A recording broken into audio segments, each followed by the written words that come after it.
大家好啊，歡迎嚟到我哋日更頻道噶。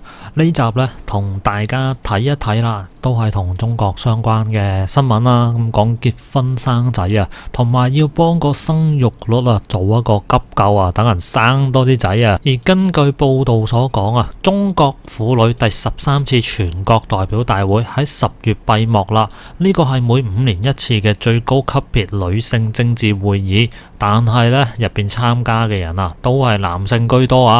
而中國國家主席習近平喺閉幕嘅時候就講到，要積極培育新型婚育文化，而且中共嘅官員呢，有義務加強年輕人嘅婚戀觀同埋生育家庭觀念。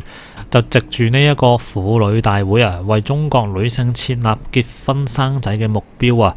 而中國而家面臨人口負增長危機啦，亦都係面臨緊40年嚟最大嘅經濟挑戰啊！而家大陸呢係20世紀60年代首次嘅人口萎縮，而其實之前政府曾經係提出鼓勵生育同埋發放獎金，仲有提供稅收優惠等等方案，但係因為而家經濟放緩啊，於是呢就選擇希望將啲女性推返去屋，要求佢哋養兒育女、照顧長輩。而習近平啊指出啦，呢項計劃咧係中國式現代化嘅重要內容啊！咁因為而家中國嘅人口老化基本上係解決唔到嘅問題嚟㗎，係不可逆啊！而且啲老人家越嚟越長命啊，未來可見嘅時間呢，你係睇到會係越嚟越多老人家，所以啦，就希望呢可以令到啲女性重返家庭，退出勞動力市場。諗就好似好好嘅做法啦，但係啦，如果兩公婆都要做一份工先至可以頂到家庭嘅開支，咁又點算呢？如果要女性退出勞動力市場嘅話，咁可能個人工要升下先得，或者係呢一啲剛需求嘅嘢係要下跌到個價格，譬如係樓市咁樣啦。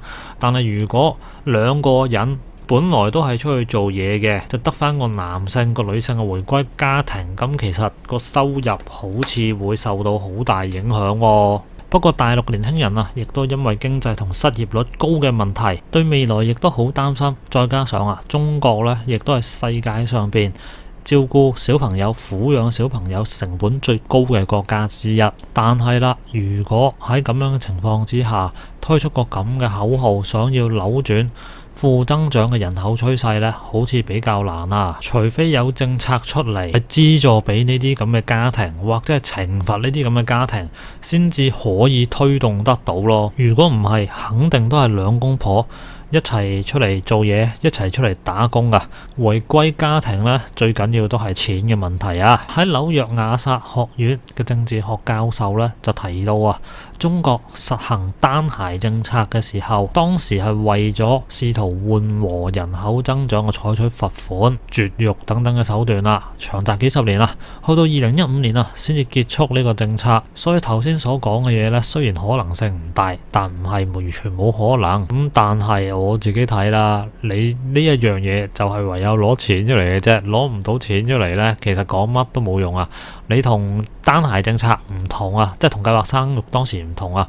計劃生育你當時大肚嘅或者啱啱有嘅，你可以去叫你搞掂佢，但係而家你係個肚冇嘢啊嘛，係點樣令到你個肚有小朋友呢？然後仲要回歸家庭呢？呢一樣嘢係出於自然嘅意志嚟噶嘛。好啦，咁今集呢，同大家睇到呢度先啦。咁大家覺得啦，回歸家庭有冇呢個可能性呢？